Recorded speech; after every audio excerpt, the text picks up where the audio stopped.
Mais écoutez maintenant, là maintenant, c'est lui-même, Saoul, qui est en train de raconter. C'est dans Actes des Apôtres, chapitre 22. Excusez, 22, 1 à 16. Il a grandi à Tars. Tars, ce n'est pas à Jérusalem. Mais il dit que on m'a élevé selon nos pères, selon la marche de nos pères. Et nous avons échoué là-dessus. Alléluia. Amen. Beaucoup d'intellectuels qui retournent même dans nos pays là. Ah, l'Angola maintenant c'est bien, le Congo, nous retournons pour construire. Ils retournent pour transphaser. Vous connaissez transphaser? C'est-à-dire quand tu prends le tonneau qui a par exemple le carburant et tu prends tout le carburant pour mettre dans un autre tonneau. Eux, ils descendent. Pour eux, ils ont été au paradis. Ils ont vécu dans le paradis. Ils trouvent le système occidental, le top des systèmes. Ils retournent en Angola, au Congo pour transphaser exactement. Pendant le temps qu'ils étaient ici, en Occident, ils n'ont pas vu les failles de ce système. Amen. Amen. L'habillement, tout ça pour eux, cette légèreté-là, et c'est sur tout ça, pour eux, c'est normal. C'est ça même la modernité. Que les gens marchent nus. Amen. Qu'il n'y ait plus encore l'inceste. Les membres d'une même famille peuvent se marier. Les gens d'un même sexe peuvent se marier. Il n'y a plus même la relation de la famille. Amen. Toutes ces choses-là, pour eux, ils disent non, c'est ça ce que nous devons transmettre. On parle de la pollution. Mais qui a pollué? C'est le système ici qui a pollué. Vous voulez transphaser toutes ces choses directement en Afrique pour dire voilà le développement de l'Afrique. Alors que là où le système lui-même est en train d'exister, vous voyez les failles, la désolation. Alléluia. Mais les gens qui voient l'apparence, eux, ils trouvent que voilà, nous sommes maintenant le paradis, donc tout doit être, vous devez faire comme ça a été en Occident. C'est un échec encore à venir. Alléluia. Amen. Il dit qu'il parlait la langue hébraïque. Il n'a pas parlé le grec. Mais nous, depuis même nos parents, parler le français, parler bien le portugais, c'était le signe d'être un intellectuel, d'être un évolué. Alléluia. Mais ces gens-là qui sont venus en Europe, ils ont habité avec tous les autres Européens. Même s'ils sont des pays pauvres, comme l'Albanie, comme Kosovo, et tout ça. Mais ils savent que nos enfants doivent être instruits selon notre culture. Parfois, ils sont même des centres culturels. Des Italiens, jusqu'à aujourd'hui, ils ont leurs centres culturels. Alléluia. Amen. Et ils ont tenu que leurs enfants parlent l'italien. Ils sont tous des voisins. Amen. L'Estonie et tous ces pays-là, très petits, ils ne se sont pas laissés envahir par la Russie ou bien par l'Allemagne. Ils ont gardé dans l'éducation de leurs écoles leur langue.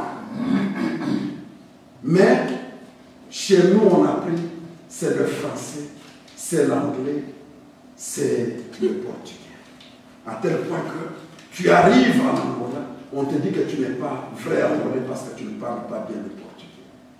Et le portugais qui arrive, on dit voilà le vrai angolais. Toutes ces choses-là, bien aimés, les gens sont en train de lire la Bible, va que va, ils ne comprennent même pas, ils ne tirent pas de leçons, ils disent voilà, Saoul s'est défendu en disant que j'ai grandi pour défendre la tradition de mon père. Et il parlait la langue hébraïque. Amen. Ils ne comprennent pas. Ils trouvent ça normal. Et nos enfants répéteront les mêmes erreurs pour se dire, voilà, nous nous sentons maintenant devenir occidentaux. Mais tu arrives chez les occidentaux, on te dit que non. Tu es né où? Quand est-ce que tu retourneras dans ton pays? Et c'est dessus tout ça. Alléluia. Amen. Le souverain sacrificateur et le collège des anciens m'en sont témoins. J'ai même reçu d'eux des lettres pour les frères de Damas, où je me rendis afin d'amener liés à Jérusalem ceux qui se trouvaient là et de les faire punir.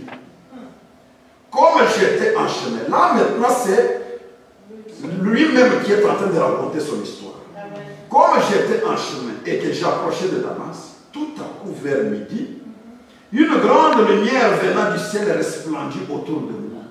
J'ai tombé par terre et j'ai entendu une voix qui me disait, Saoul, Saoul, pourquoi me persécutes-tu? J'ai répondu, qui es-tu, Seigneur? Il me dit, je suis Jésus de Nazareth que tu persécutes. Ceux qui étaient avec moi virent bien la lumière, mais ils n'entendirent pas la voix de celui qui parlait. Alors j'ai dit, que ferai-je, Seigneur? Et le Seigneur me dit, lève-toi, va à Damas, et là on te dira tout ce que tu dois faire. Verset 11. Comme je ne voyais rien à cause de l'éclat de cette lumière, ceux qui étaient avec moi me prirent par la main et j'arrivai à Damas. Or, un nommé Ananias, homme pieux selon la loi, et de qui tous les Juifs demeurant à Damas rendaient un bon témoignage, vint se présenter à moi et me dit, Saoul mon frère, recouvre la vue. Au même instant, je recouvrais la vue et je le regardais. Amen. Hein? Amen. J'ai fixé et j'ai vu que celui qui était devant moi, c'était Ananias. Verset 14, il dit, le Dieu de nos pères, là maintenant c'est Ananias qui parle, le Dieu de nos pères t'a destiné à connaître sa volonté, à voir le juste et entendre les paroles de sa bouche. Car tu lui serviras de témoin auprès de tous les hommes des choses que tu as vues et entendues. Et maintenant, pourquoi tardes-tu? Lève-toi, sois baptisé et lavé de tes péchés en invoquant le nom de Jésus-Christ. Du Seigneur. Amen. Amen. Alléluia. Lève-toi, sois baptisé et sois lavé de tes péchés. Christ est venu pour les pécheurs. Christ est venu pour les gens de mauvaise vie. Alléluia. Amen. Mais sache ceci, que quand même tu te convertiras, les autres qui connaissaient ta vie, qui ne veulent pas être comme toi, eux, ils te jetteront toujours la pierre. Alléluia. Amen. Ah, tu parles de qui? Alléluia. Ainsi de suite, tout ça. Donc, quand même Paul est converti, il commence à prêcher, il dit, oh, non, non, en tout cas, méfiez-vous de cette personne-là, peut-être qu'il est venu pour vous arrêter. Donc, c'est tout à fait normal. Alléluia. Il n'y a pas de problème. On peut te dire quelque chose, mais aussi longtemps que toi, tu n'es pas dans ces choses, prouve le contraire. Alléluia. Donc, on dit ceci, qu'entre dans la ville et on te dira ce que tu dois faire. Parce qu'il y a des gens, il est devant des difficultés. Lui-même, il a les solutions. Amen. Dans son sac là, il a les pièces de l'échange. Dès qu'il a une part, allez, je connais ce que je dois faire. Hein, il devant un danger, il sort le cartouche. Il sait répondre pour tirer peut-être l'animal. Mais il arrivera un moment où tu n'as plus de cartouches. Alléluia. Amen. Tu n'as plus de cartouches. Et là, tu les verras les mains. Pour dire, oh les mains, je n'ai plus de force. Et Dieu aime les gens qui n'ont pas de force. Alléluia. Amen. Donc, je n'arrive pas, moi-même je sais ce que je dois faire. Amenez-moi le médecin, un ophtalmologue qui puisse regarder les yeux. Non, ce n'est pas le problème de l'ophtalmologue. Attends, Dieu va envoyer quelqu'un Et cette personne te dira ce que tu dois faire. Quand il te dira, mets-toi à genoux, et toi tu dis, oh, moi me mettre à genoux, quand tu t'es retrouvé par terre là, est-ce que tu avais la force de te tenir debout? Frère, mets-toi à genoux, je vais prier. La personne, parce qu'on lui a dit que, toi entre seulement, quand Ananias viendra, il va te dire ce que tu dois faire. Si Ananias lui dit, allonge-toi, il va refuser? Non. Mets-toi à genoux. Je vais prier pour toi. Mais regarde le message. Le message est que, tel que tu es là, tu es destiné. Vous avez compris? Amen. Destiné. Les autres ont dit prédestiné. C'est-à-dire, même quand tu persécutais les gens là, ta place n'était pas la persécution.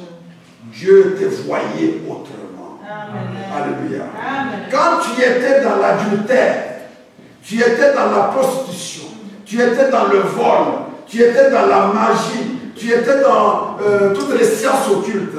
Dieu savait que tu étais en train de tâtonner parce que c'était un moyen de le rencontrer. Amen. Alléluia. Amen. Parce qu'il n'y a pas un péché plus grand que l'autre. Même quand tu étais dans le mensonge, même quand tu draguais les femmes d'autrui, Dieu savait, c'est de la même manière que la personne qui vole. Alléluia. C'est de la même manière que la personne qui est homosexuelle. Mais ce que Dieu nous demande, c'est quoi? Que tu sois homosexuel, que tu sois voleur, que tu sois bandit ou quoi que ce soit. C'est-à-dire, refuse le mal. Accepte Jésus-Christ et il te montrera le chemin que tu dois faire. Amen. Alléluia. Amen. Amen. Voilà ce à quoi Dieu nous demande. Parce que même lui-même, Paul, quand il s'est converti, il dit que Jésus-Christ est venu pour sauver les pécheurs, dont moi-même, Paul, je suis le premier. Alléluia. Parce que j'ai fait des dégâts dans ma vie. Mais Dieu n'a pas regardé toutes ces choses. Amen. Amen. Les gens ont fait des dégâts, mais ils refusent de pardonner à leurs frères. Afin de boyer.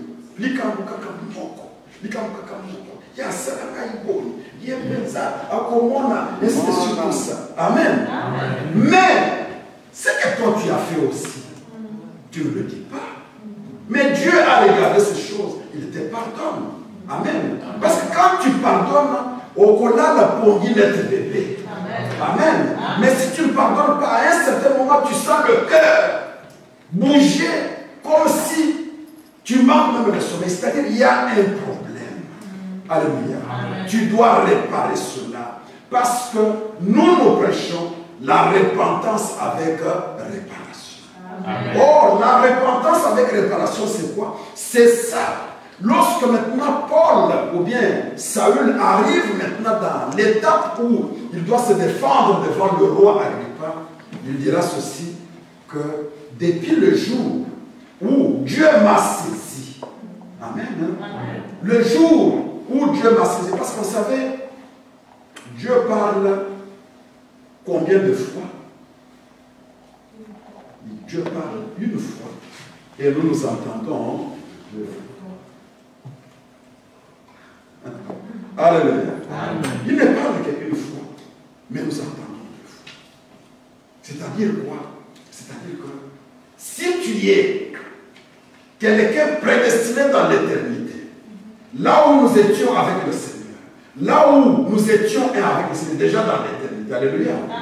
Avant de venir dans le monde, déjà dans l'éternité, tu avais entendu la parole de Dieu. Le jour où tu entendras la vraie parole de Dieu, tu vas reconnaître que c'est la même parole qui est en toi. Amen.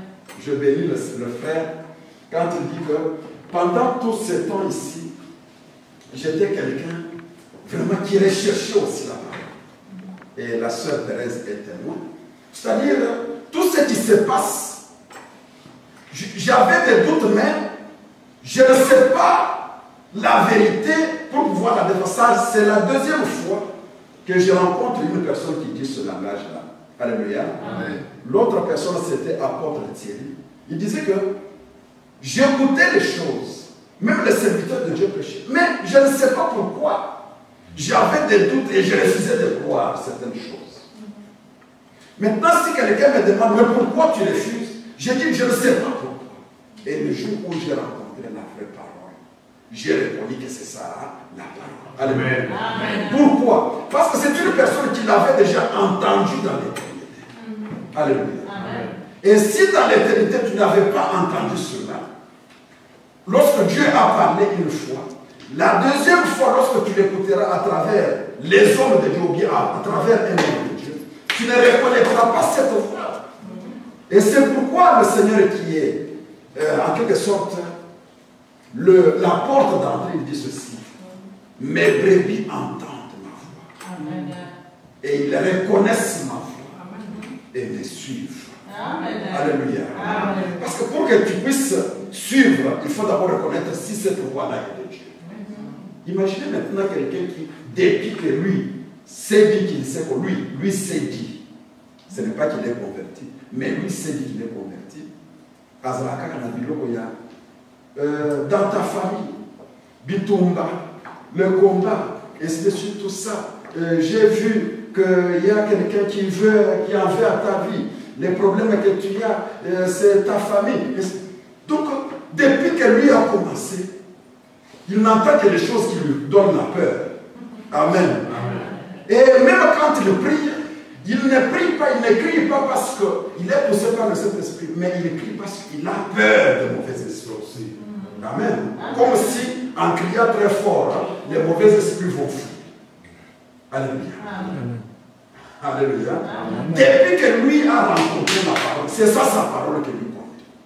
Tu seras élevé, tu seras béni, au voyager, et c'est surtout ça. Et quand il entend simplement des choses comme ça, et lui reconnaît, oh, c'est ça la parole, vraiment notre Dieu, il fait des choses, quand j'ai eu le travail, il donne les témoignages.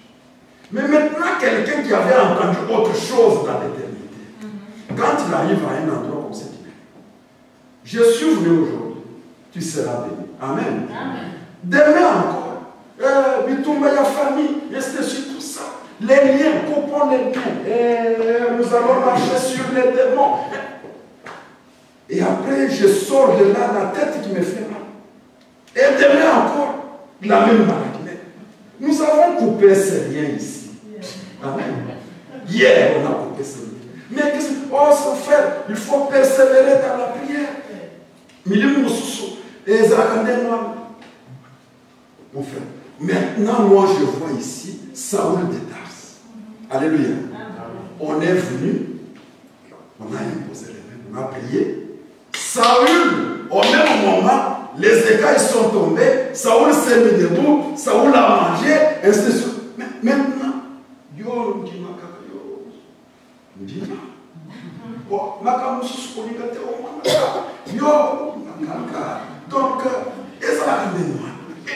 depuis que Dieu a commencé, il a transmis cela même à ses enfants. Et parfois même les problèmes dans la famille, et c'est surtout ça. Donc, c'est-à-dire, les gens où tu trouves toujours les problèmes, et si la carte, oh, Bitumba Yahweh. Amen. Bitumba Yahweh. Tu seras élevé. Ça fait combien d'années? Les gens qui ont donné, c'est lui qui amène 1000, on va me bénir avec une option suprême.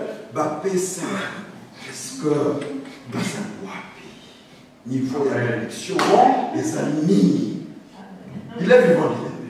Donc, mais ils ne comprendront jamais parce que depuis l'éternité, mais si tu es destiné ou bien prédestiné comme Paul,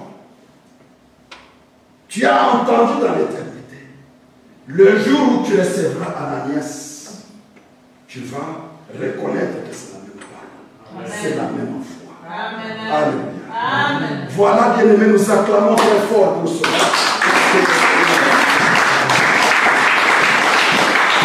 Le vivant. Amen. Amen.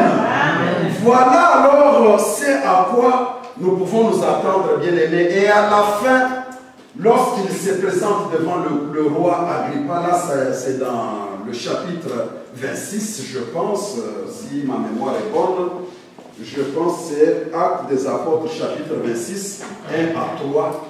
Il se présente devant le roi Agrippa. Il dit quelque chose sur laquelle nous voudrons mettre l'accent.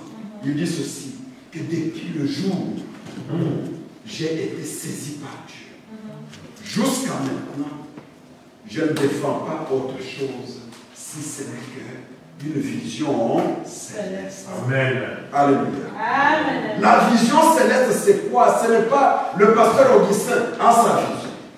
Frère, toi tu es venu dans notre église. Tu connais la vision de notre église. Nous, notre vision c'est comme ça. Tu vas dans l'autre, la vision de l'homme de Dieu. Amen. Amen. Je cause avec quelqu'un qui a Kinshasa, qui dit que non. J'ai dit, mais qui est même votre pasteur? Tu peux me donner le nom de votre pasteur? Je vais le téléphoner. Il dit que non, nous n'avons pas de pasteur. Nous ici, la personne qui a la vision de l'œuvre de Dieu, il est au Nigeria. Amen. Lui, c'est lui qui a la vision. Il a implanté les églises selon la vision que lui a un peu partout. Et ici à Kinshasa, donc il vient aussi parfois une fois après 3 mois. Et quand il vient, chaque année, il établit quelqu'un. Et cette personne-là devient comme notre berger. Mais le pasteur, c'est lui le docteur, l'apôtre, il vient seulement de Nigeria. Amen. Amen. Lui, c'est lui le visionnaire.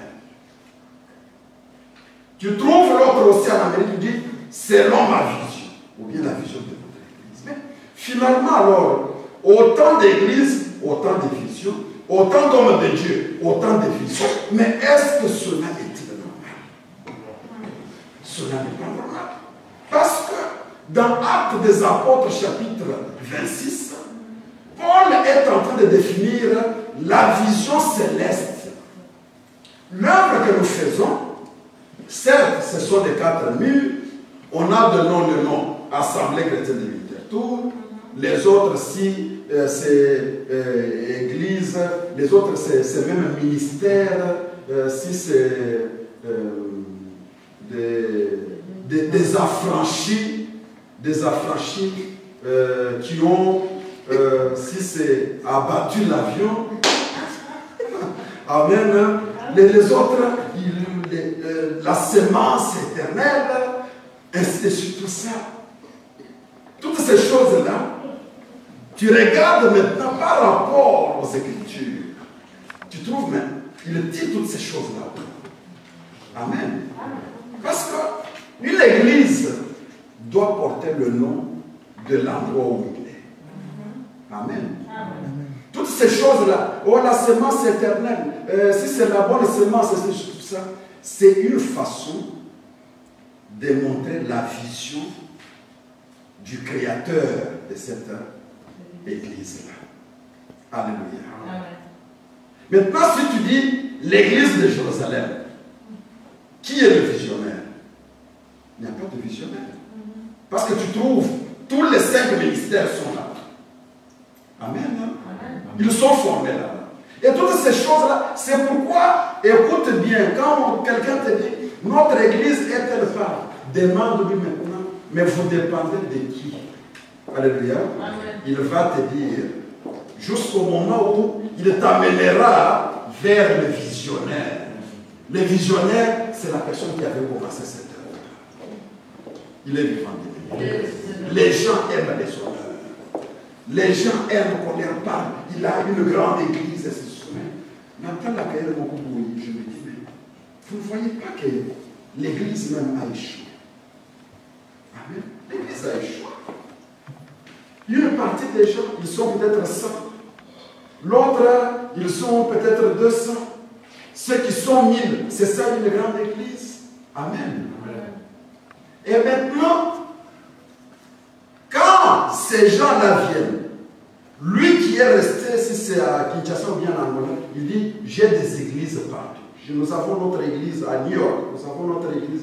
Ces gens-là, ce n'est pas lui qui est venu prêcher. Amen. Amen. C'est quelqu'un qui était dans cette église, qui vient, quand il vient, il fait le relais de ce qui est resté. Ils dépendent parfois, même les offrandes et tout. Donc, c'est en communication.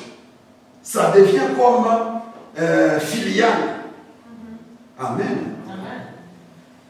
Voilà. Les gens défendent les noms, mais ne défendent pas le nom de Jésus-Christ.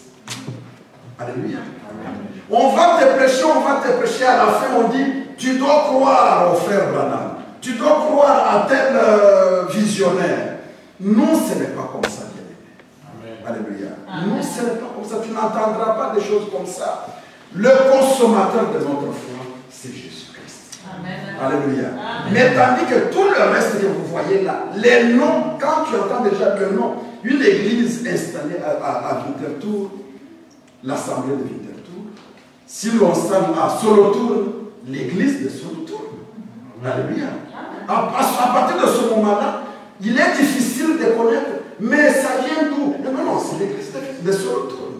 La vision, l'organisation s'est faite à Solothurn. S'ils veulent demander mon point de vue, et ils reconnaissent en moi un aîné qui puisse les aider, je peux les aider. Alléluia.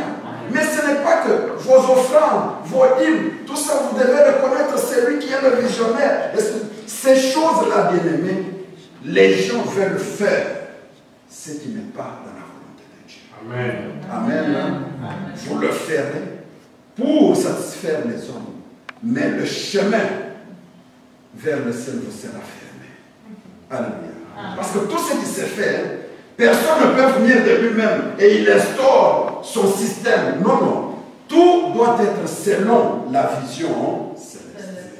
Et la vision céleste se base sur la table à 3 pieds. Amen. Amen. Quelle est la table sur laquelle toi tu te reposes? La table à 3 pieds.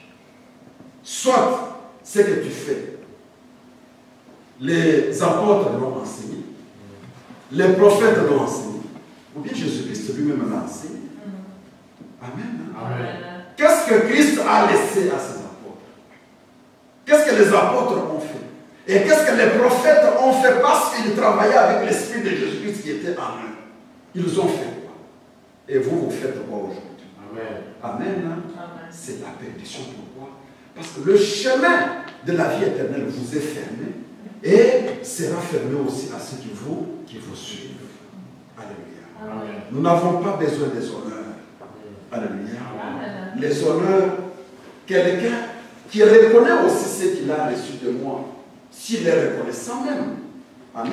Parce que vous voyez ici, on dit qu'Ananias était un homme pieux qui avait un bon témoignage parmi les Juifs. Or, nous sommes un peuple où tu n'entendras jamais un autre homme de Dieu reconnaître aussi la qualité de l'autre homme de Dieu. Alléluia. C'est moi, c'est moi, c'est moi. Les hommes politiques, c'est moi, c'est moi, c'est moi. Alléluia. Là où ça fait la différence, fait la richesse d'un pays, chez nous, la différence divise. Amen. Plus vous êtes différents, plus chacun a son caractère, cela fait la richesse d'un pays. Non, ici, plus vous êtes différents, plus vous vous divisez. Voilà la raison pour laquelle, bien aimé, même ici dans les choses de Dieu, on dit que depuis que j'ai saisi la vision céleste, je n'ai pas changé. Et quelle est la vision céleste? Tu ne peux pas bâtir l'église. Tu ne peux pas être un homme de Dieu. Tu ne peux pas servir. Tu ne peux pas te faire baptiser parce que l'apôtre Paul, Saoul de Tarse qui est devenu l'apôtre Paul, il dit ceci: lève-toi et sois baptisé. Alléluia. Amen. Avant que tu puisses faire quoi que ce soit. Donc parce que Dieu t'a choisi, lève-toi, sois baptisé. Il a fait 3 jours pour écouter. Alléluia. Amen. Pour écouter. La solution demande, ayant aussi dans la vie l'habitude de demander. Même si tu sais déjà ce que tu vas faire, c'est une très bonne qualité. Hein? Il faut avoir cette qualité-là. Tu sais ce que tu vas faire. Tu es peut-être même plus intelligent que l'autre qui est à côté de toi. Tu as même beaucoup étudié plus que ton ami qui est à côté de toi, plus que même ta femme. Mais aie l'habitude. Tu connais ce que tu vas faire, mais elle a l'habitude de demander à ta femme, qu'est-ce que tu penses aussi de ce problème qui nous est arrivé? Amen. Hein? Amen. Comme les femmes ici sont vraiment libérées, tout ça, ils ne comprennent même plus encore l'importance des hommes. Donc, j'ai mon argent, je travaille, ainsi de suite, tout ça. Lui, elle sait déjà ce qu'il faut faire. Demande aussi à ton mari. Maintenant que nous avons un problème comme ça, qu'est-ce que nous devons faire? Si deux personnes se sentent complémentaires et ils se demandent de cette manière-là, voilà, Dieu va les visiter. Alléluia. Amen. Mais si chacun connaît, parce que Saoul était plus bien instruit qu'Ananias, mais on lui a dit que tu ne peux pas faire de ta force. Il faut qu'Ananias te dise ce que tu dois faire. Et qu'est-ce qu'Ananias devrait lui dire? D'après ce que Dieu m'a dit, il a dit que toi tu es destiné, tu feras des choses avec Dieu. Alléluia. Amen. Tu parleras en son nom. Amen. Amen. Et ceci, cela. Voilà alors, bien-aimés, c'est de cette manière que nous trouvons qu'il est resté 3 jours avec eux pour écouter, pour apprendre. Amen. Amen. Voilà la qualité qui manque à beaucoup de gens. Nous sommes vraiment dans la joie d'accomplir cette parole qui s'est accomplie aujourd'hui parmi nous. Ce n'est que le début de la course. Amen. Amen. Prendre le baptême dans l'eau, être baptisé du Saint-Esprit, c'est le début de la course. Le travail commence. Amen. Amen. Ce n'est pas le diplôme non plus. Ce n'est pas la vie éternelle, mais le travail commence vers la vie éternelle. Alléluia. Amen. Et que cet appel-là soit un appel qui amène une vie heureuse sur cette terre, et cette vie heureuse jusqu'à ce que le Seigneur va revenir. Amen. Amen. Amen. Nous allons acclamer très fort.